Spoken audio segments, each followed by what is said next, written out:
Gerakan masyarakat hidup bersih dan juga sehat tentunya digalakan kepada masyarakat. Lagi-lagi karena memang sebetulnya pencegahan COVID ini bisa kita katakan sederhana gitu ya. Hal-hal yang memang perlu kita lakukan sehari-hari begitu, seperti membersihkan tangan, kemudian olahraga. Nah, apakah sesulit itu masyarakat Kota Bandung begitu untuk melakukan germas? Bu Rosya, pandangan Anda seperti apa? Germas itu adalah suatu perilaku ya. Namanya perilaku itu memang bukan hal mudah. Membiasakan menjadi suatu perilaku yang terus-menerus kita lakukan.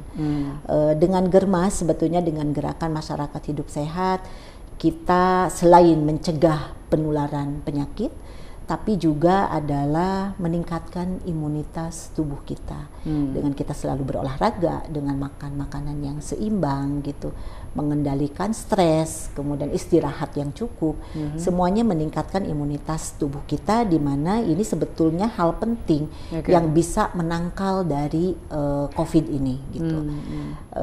Memang sekali lagi bukan hal mudah, tapi bukan berarti kita nggak bisa gitu. Iya, betul. Kebiasaan ini harus dilakukan. Termasuk cuci tangan, Bu Rosya. Ada beberapa masyarakat yang katakanlah, tapi kan secara fisik tidak ada tanah di tangan saya, begitu ya. Jadi ngapain saya harus cuci tangan? Nah, tanggapannya seperti apa, Bu? Iya, betul sekali itu. Padahal CTPS atau cuci tangan pakai sabun, kita menggunakannya CTPS, ini sudah kami gaung-gaungkan, kita koar-koar itu bukan sekarang gara-gara ada COVID, tapi jauh-jauh hari. Tapi ya itulah, kebanyakan orang sebelum makan hanya mungkin lebih tepatnya membasahi tangan. Basahi tangan saja. Hanya 1 detik, 2 detik, 3 detik, 5 detik sudah selesai dan menganggap tangan kita bersih. Tapi ternyata dengan adanya sekarang, ya alhamdulillah, mudah-mudahan masyarakat lebih aware lagi. Karena sebetulnya mencuci tangan menggunakan sabun dengan air mengalir dan dengan langkah yang benar, yang 6 langkah itu adalah bisa mencegah banyak sekali penyakit, bukan hanya COVID. Dari mulai TBC, kemudian hepatitis A, tifoid, itu adalah dicegah dengan salah satunya dengan CTPS. Jadi kita melakukan CTPS, melakukan physical distancing, itu intinya adalah untuk memutus mata rantai penularan. Artinya ketika sudah di situ, ya udah stop di sana. Iya, agar tidak menyebar lebih luas, begitu ya. Tapi kalau Bu Rosya lihat sebetulnya di lapangan, artinya berarti di jalanan, di tempat-tempat keramaian, apakah sudah ada penurunan ini orang-orang dalam berkumpul atau seperti apa? Ya, kalau kami lihat memang sudah mulai ya sekarang beberapa tempat mulai sepi gitu ya, artinya mungkin social distancing ataupun physical distancing sudah mulai dijalankan pada beberapa orang, tapi masih terlihat juga beberapa tempat tertentu yang masih berkerumun. Sebetulnya bukan tidak boleh mendatangi tempat-tempat umum ya. Tapi harusnya dipilih mungkin jam-jamnya, kemudian tidak berkerumun. Inti adalah di sana. Tidak berkerumun ya? Iya, betul. Jadi kita harus menjaga jarak antara satu dengan yang lain adalah sekitar 1 sampai 2 meter. Itu yang bisa mencegah dari penularan ataupun upaya kita memutus mata rantai penularan. Oke, ada beberapa tempat yang mau tidak mau pasti ada kerumunan. Salah satunya adalah pasar. Gitu ya. Istilahnya mungkin kalau mal-mal begitu ya sudah ada di Bandung yang sudah mulai tutup begitu ya. Nah, tapi kan kalau pasar rasanya seperti tidak mungkin kalau tidak ada kerumunan gitu. Apakah sudah ada langkah dari Dinas Kesehatan? Apakah itu menyemprotkan disinfektan ke sejumlah pasar atau seperti apa, Bu? Pemerintah Kota Bandung sudah mengantisipasi dengan salah satunya penyemprotan desinfektan, dan juga saat ini sedang pemasangan tempat-tempat cuci tangan di beberapa tempat-tempat umum. Ada 30 tempat yang dari Dinas Kesehatan, kemudian dari dinas lain juga ada di beberapa tempat dipakai untuk tempat mencuci tangan di tempat umum. Salah satunya adalah pasar, terminal, kemudian taman-taman yang merupakan fasilitas umum, supaya masyarakat tidak kesulitan kemana nih saya harus mencuci tangan gitu.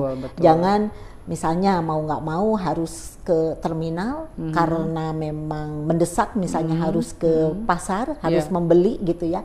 Itu kita juga jangan lupa untuk tetap mencuci tangan sesudah memegang banyak benda supaya tidak membawa pulang penyakit, sehingga disiapkanlah beberapa tempat. Saat ini masih dalam proses pemasangan di beberapa tempat gitu. Tapi kan ada beberapa masyarakat yang memang bertanya begitu. Kalau misalkan pasar sudah disemprot menggunakan disinfektan, apakah bisa bertahan berapa lama sampai tidak ada virus ataupun bakteri? Apakah memang harus ada frekuensi tertentu untuk melakukan penyemprotan? Iya, itu memang rutin dilaksanakan di pasar.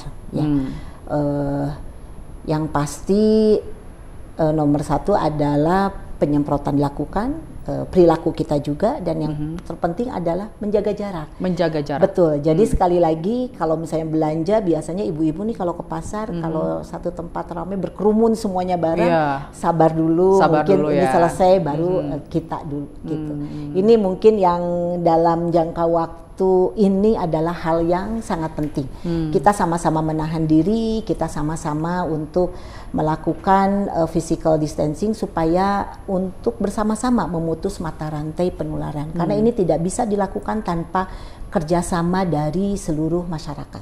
Oke. Jadi artinya kalau saya tangkap, kalaupun memang dilakukan penyemprotan disinfektan di pasar selama ibu-ibunya tidak melakukan social distancing ataupun physical distancing, ya sama saja begitu. Iya, jadi beberapa risikonya masih ada. Jadi beberapa langkah memang harus tuntas dilakukan begitu ya. Betul. Termasuk juga mungkin dari positifnya kita ambil masyarakat belajar untuk melakukan tertib ya. Iya. Harus satu-satu begitu ya. Karena kan beberapa tempat sekarang harus melakukan prosedur yang beda, seperti salah satunya mungkin di puskesmas ya. Iya, betul. Saya sempat mendengar juga ada beberapa prosedur yang memang dilakukan di puskesmas. Seperti apa untuk menguranginya? Karena kan puskesmas lagi-lagi tempat orang berharap untuk bisa sembuh ke puskesmas gitu. Salah satunya adalah dengan yang datang berkunjung, yang mengantar tidak boleh terlalu banyak.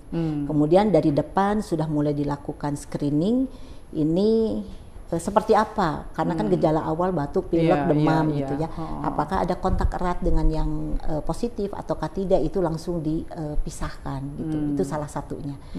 Kemudian juga di tempat-tempat duduk. Kalau tempat duduk, kalau dulu kan silahkan duduk, sekarang mulai yang ini tidak boleh dikasih tanda, jadi supaya ada jarak duduk antara satu dengan yang lainnya. Pada beberapa puskesmas juga ada yang melakukan inovasi dengan mendaftarkan dulu by phone dulu. Saya diatur jadi ibu ini datangnya lewat telepon, nanti pendaftaran lewat telepon, ibu datang jam segini. Jadi kita bisa prediksi di jam itu yang datang itu berapa banyak. Sekian orang, berarti tidak ada penumpukan gitu. Kan harapannya seperti itu. Betul, dan untuk beberapa kasus yang memang tidak emergensi, memang dianjurkan sebentar dulu lah gitu ya.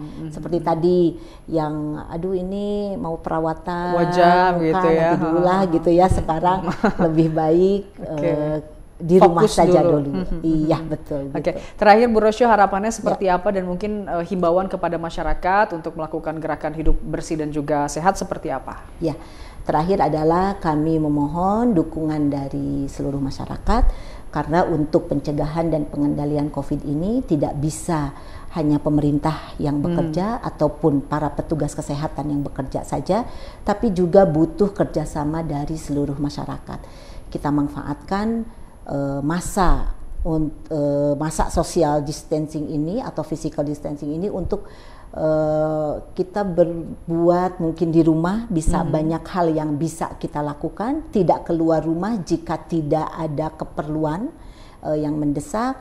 Anak-anak sekolah juga sudah mulai dengan daring ya, jarak jauh, pembelajaran jarak jauh, semuanya ditujukan untuk memutus mata rantai penyakit.